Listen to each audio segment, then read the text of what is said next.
নিঃশর্তভাবে মুক্তি পেয়েছেন, এর জন্য আমি বাংলাদেশ সরকারকে সাধুবাদ জানাই এবং সত্যের পক্ষে রায় হয়েছে। ফ্যাসিস্ট সরকারের যে একটা ষড়যন্ত্রমূলক একটা মিথ্যা, সেটা আজকে প্রমাণিত হয়েছে যে একটা মিথ্যা মামলা।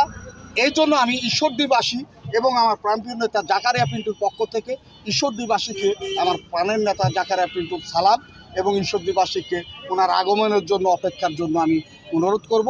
এবং আপনারা যে আমাদের এই আনন্দ র্যালিতে অংশগ্রহণ করে আপনারা যে কষ্ট পেয়েছেন, এতে আপনাদেরও আমি আমাদের পৌর বিএনপির পক্ষ থেকে অসংখ্য ধন্যবাদ।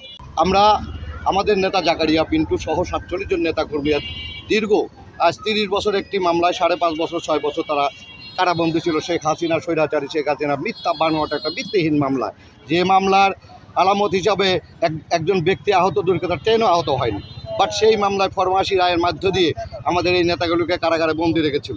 আমরা মনে করি আমরা 1994 সালের মামলা, এটা সেই 94 সালের মামলা আজকে খালাস পেলাম 25-এর আজকে 5 তারিখে। আপনারা জানেন সবচেয়ে আনন্দের ব্যাপার কোনটা হচ্ছে, এই নেতাগুলোকে কারাগারে বন্দী রেখে 47 নেতাকে জাকারিয়া পিন্টু সব বন্দী রেখে স্বৈরাচারী শেখ হাসিনা সরকার ঈশ্বরদী আটঘরিয়ার মাটি থেকে বিএনপিকে ধ্বংস করে দেওয়ার ষড়যন্ত্রে লিপ্ত হয়েছে। এটা সারা বাংলাদেশেই করেছে, যেহেতু আমরা ঈশ্বরদীর কথাই বলবো।